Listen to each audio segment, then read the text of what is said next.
Hi friends, ఈరోజు గుంత పొంగనాలు చేస్తున్నాం. చూడండి వీడియో. ఒక ఆనియన్స్, క్యారెట్, పచ్చిమిరపకాయలు తీసుకోండి, పొట్టు తీసి పెట్టుకోండి. పల్లీల పచ్చడి కోసమని పచ్చిమిరపకాయలు, పల్లీలు వేయించుకొని ఒక ప్లేట్లోకి తీసేసుకోండి.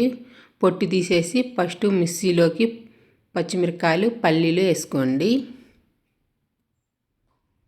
కొంచెం ఎల్లిపాయలు వేసుకోండి.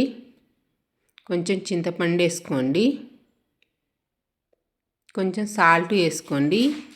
మిక్సీ పట్టేసుకోండి. ఇది ఒక గిన్నె తీసుకొని గిన్నెలోకి ఆయిల్ వేసేసి ఎండుమిర్చి వేసుకోండి తాలింపు కోసమని. ఎల్లిపాయలు వేసుకోండి. కొంచెం పసుపు వేసుకోండి. కొంచెం జీలకర్ర వేయండి. కొన్ని తాలింపు గింజలు వేసుకోండి. వేసి మంచిగా కలుపుకోండి. కొంచెం కరివేపాకు వేసుకోండి. ఇప్పుడు పల్లీల పచ్చడి దాంట్లో వేసుకొని కలుపుకోండి. వాటర్ సరిపోయినన్ని వేసుకొని ఆనియన్స్, కరివేపాకు, క్యారెట్, పచ్చిమిరపకాయలు ఈ మొత్తం కట్ చేసుకొని పెట్టుకోండి. దోసపిండి తీసుకోండి. క్యారెట్ అన్నది తురిమి పెట్టుకోండి. దోసపిండిలోకి మొత్తం వేసుకోండి. మనం కట్ చేసుకొని పెట్టుకొని క్యారెట్ తురిగింది, కొత్తిమీర, పచ్చిమిరపకాయలు, కరివేపాకు, ఆనియన్స్ మొత్తం వేసుకొని కొంచెం జీలకర్ర వేసుకోండి.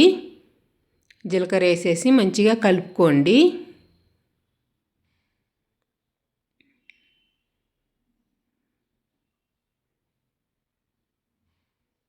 కలిపి పక్కన పెట్టేసుకోండి. ఇప్పుడు ఈ టైంలో సాల్ట్ సరిపోయిందో లేదో చూసుకొని కొంచెం సాల్ట్ వేసుకొని కలుపుకోండి.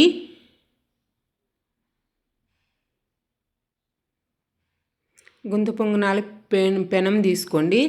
కొంచెం ఆయిల్ వేసుకోండి. దోశ పిండి దాంట్లో వేసుకోండి. వేసి కొద్దిసేపు ఉడకనియండి. ఉడికిన తర్వాత చెంచా పెట్టి మొత్తం తిప్పేసుకోండి. ఆ సైడ్ కూడా ఉడకనియండి. ఉడికిన తర్వాతకి మొత్తం ఒక ప్లేట్లోకి తీసేసుకోండి. ఇడ్లీ పచ్చడి తీసుకోండి. పల్లీల పచ్చడి అన్నది తీసుకోండి. గుంత పొంగనాలు రెడీ అయింది. చూడండి వీడియో అన్నది మంచిగా ఉంటుందండి. ఒకసారి ట్రై చేయండి. మనం దీంట్లో క్యారెట్ అవి మొత్తం వేసినాం కాబట్టి బాగుంటుందండి. ఒకసారి ట్రై చేయండి.